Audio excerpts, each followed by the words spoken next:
একটা জঙ্গলে মিঙ্কু নামের খালি ভুলে যাওয়া খরগোশ তার স্ত্রী পিঙ্কি খরগোশের সাথে থাকত। একদিন সকালে ও নিজের ঘরে আরাম করে ঘুমোচ্ছিল, তো চিঙ্কি আসে ওকে ওঠাতে। কি গো, শুনছো? একটু ওঠো না, খুব এমার্জেন্সি যে। ওফো, সকাল সকাল উঠিয়ে দিল। ভগবান যেন কাউকে তোর মতন বোন না দেয়, ঘুমোতেও দেয় না আমার শান্তি মতন। হে ভগবান, আমি তোমার বোন নই, তোমার বউ। ভগবান তোমার মতো স্বামী যেন কাউকে না দেয়, যে ভুলে যাওয়া শুরু করলে স্ত্রীকেও বোন বানিয়ে ফেলে। আরে আরে, ক্ষমা করো।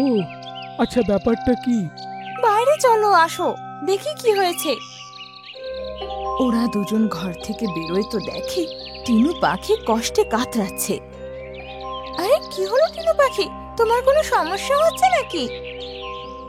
আমার পেটে খুব ব্যথা করছে, বোধহয় আমি ডিম পারবো। তুমি না তাড়াতাড়ি গিয়ে ওনাকে ডেকে আনো, উনি ওনার বন্ধু সোনা পায়রার বাড়িতে 2 দিন ধরে আছেন। ঠিক আছে, যাচ্ছি। মিঙ্কু খরগোশ তারপর সেখান থেকে রওনা হয়, আর বেশ কিছুক্ষণ চলার পর 2 পায়রার কাছে যায়, যেখানে সেই পাখির বর ছিল। এই রিঙ্কুর বাচ্চা, চল আমার সাথে। আরে কি হয়েছে, এত ঘাবড়ে আছো কেন?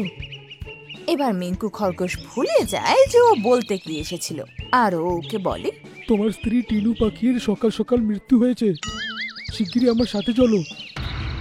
কি, আমার টিনু মরে গেছে? এটা বলে ও হাউমাউ করে কাঁদতে লাগে। আরে আমি তো ওকে সুস্থভাবেই ছেড়ে এসেছিলাম, তাহলে ও কি করে মরে গেল? আরে ওর সবের কাছে বসে তুমি কেঁদে নিও, এবার আমার সাথে চলো। এবার মিঙ্কু খরগোশের সাথে রিঙ্কু পাখি আর পায়রাও রওনা হয়, আর টিনু পাখির কাছে পৌঁছায়। ওখানে গিয়ে ওরা টিনু পাখিকে একটা ডিমের সাথে দেখে। আমার প্রিয় বউ, মনে হচ্ছে তুমি আমাকেই দেখছো। এবার আমি এই জীবনটা একলা কি করে কাটাবো, কি করে? আরে কি যাতা বলছো তুমি? আমি তো বেঁচে আছি তোমার সামনে। কিন্তু এই মিঙ্কু খরগোশ তো বললো যে তুমি মারা গেছো। হে ভগবান, এ আবার ভুলে গেছে। আমি তো বলেছিলাম যে টিঙ্কু পাখির ডিম পারতে চলেছে, তাই রিঙ্কু দাদাকে ডেকে আনো, কিন্তু গিয়ে তোমার কাছে ভুলে গেছে আর বলে দিয়েছে মারা গেছে। মিঙ্কু খরগোশ, তোকে আমি জ্যান্ত ছাড়বো না।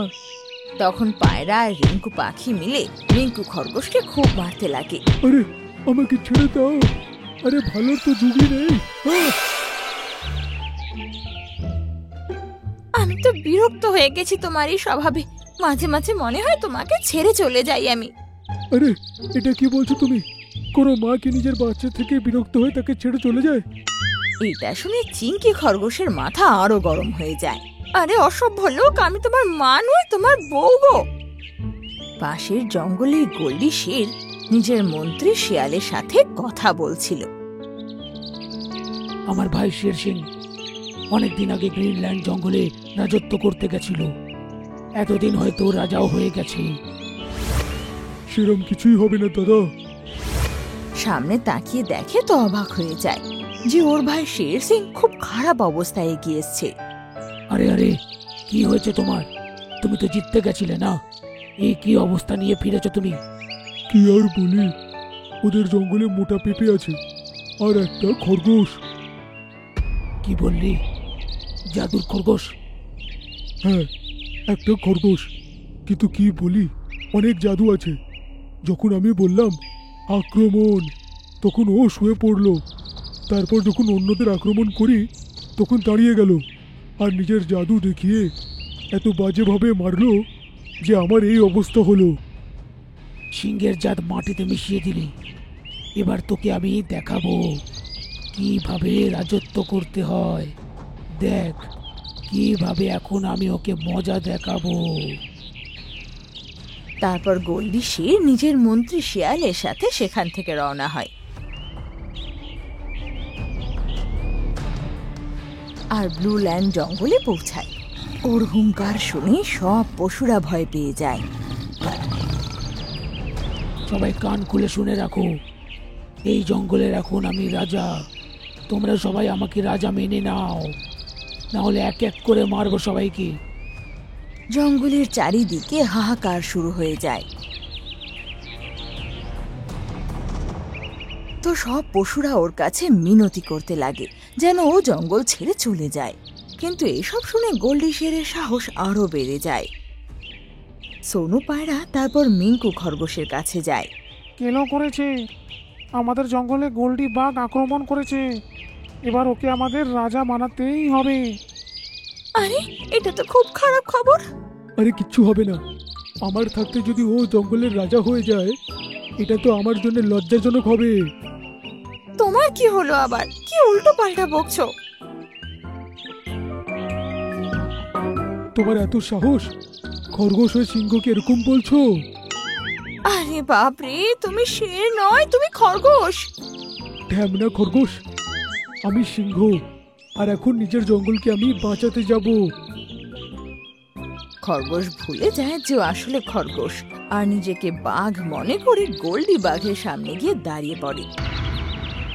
ওকে এইভাবে দাঁড়িয়ে থাকতে দেখে গোল্ডির সাথে সাথে বাকি পশুরাও অবাক হয়ে যায়। এই সালা বাঘের বাচ্চা, আমি এই জঙ্গলের রাজা। চল, মানে মানে কেটে পড়, না হলে তোকে টুকরো টুকরো করে দেবো। এত বড় বড় জানোয়ারদের থাকতে একটা ছোট খরগোশ আমাকে এরকম বলছে, আমার সামনে আবার দাঁড়িয়ে আছে। সর্দার, আমার তো কোনো গন্ডগোল মনে হচ্ছে। সালা নিকুচি করেছে। গোল্ডি বাঘ এগিয়ে এসে ওকে এমন পাঁজর মারে যে খরগোশ দূরে গিয়ে পড়ে আর অজ্ঞান হয়ে যায়। তোকে এবার আমি শেষ করব। তখনই সেখানে শের সিংহ চলে আসে আর খরগোশকে এভাবে পড়ে থাকতে দেখে চিৎকার করে ওঠে। বাপরে, ওই খরগোশটা বোধহয় যে গ্রিনল্যান্ড জঙ্গল থেকে আমায় ভাগিয়েছিল। না, এক ধাবাতে তো মরেই গেল মনে হয়। এই ভুলটা আমিও করেছিলাম। এ এক্ষুনি উঠবে আর নিজের জাদু দেখিয়ে আমাদের তিনজনে এমন অবস্থা করবে, আর আমরা তিনজন এইখান থেকে আর মনে হয় বেঁচে ফিরতে পারবো না। সর্দার, আমার তো ঠিকই মনে হচ্ছে, এত বড় বড় জানোয়ার থাকতে একটা খরগোশ কেন আপনার সামনে দাঁড়িয়ে থাকবে? কথাটা ঠিক। একটা খরগোশের এত সাহস কি করে হতে পারে? তখনই মিঙ্কু খরগোশ উঠে দাঁড়ায় আর বাঘকে আজব নজরে দেখতে লাগে। যাচ্ছি যাচ্ছি, কিছু করুন আমাদের। এটা বলে ওরা তিনজন ওখান থেকে পালিয়ে যায়। আর সবাই মিঙ্কু খরগোশের সামনে এসে আনন্দে উৎফুল্ল হয়ে যায়। মিঙ্কু খরগোশ, তুমি যদি আজ না থাকতে, ওই সিংহ তো আমাদের জঙ্গলের রাজা হয়ে যেত। তোমায় অনেক অনেক ধন্যবাদ। আরে আমি খরগোশ হয়ে সিংহকে কি করে বা ভাগাতে পারবো? আরে তুমি ভুলে গিয়েছিলে তুমি খরগোশ, আর নিজেকে বাঘ মনে করে বাঘের সামনে দাঁড়িয়ে পড়ো। এখন দেখো, তোমার জন্যই ওরা জঙ্গল ছেড়ে পালালো। কি এরম হয়েছিল? এবার মিঙ্কু খরগোশও বাকি পশুদের সাথে মিলে জোরে জোরে হাসতে লাগে আর জঙ্গলের আবহাওয়া হাসি খুশি হয়ে যায়।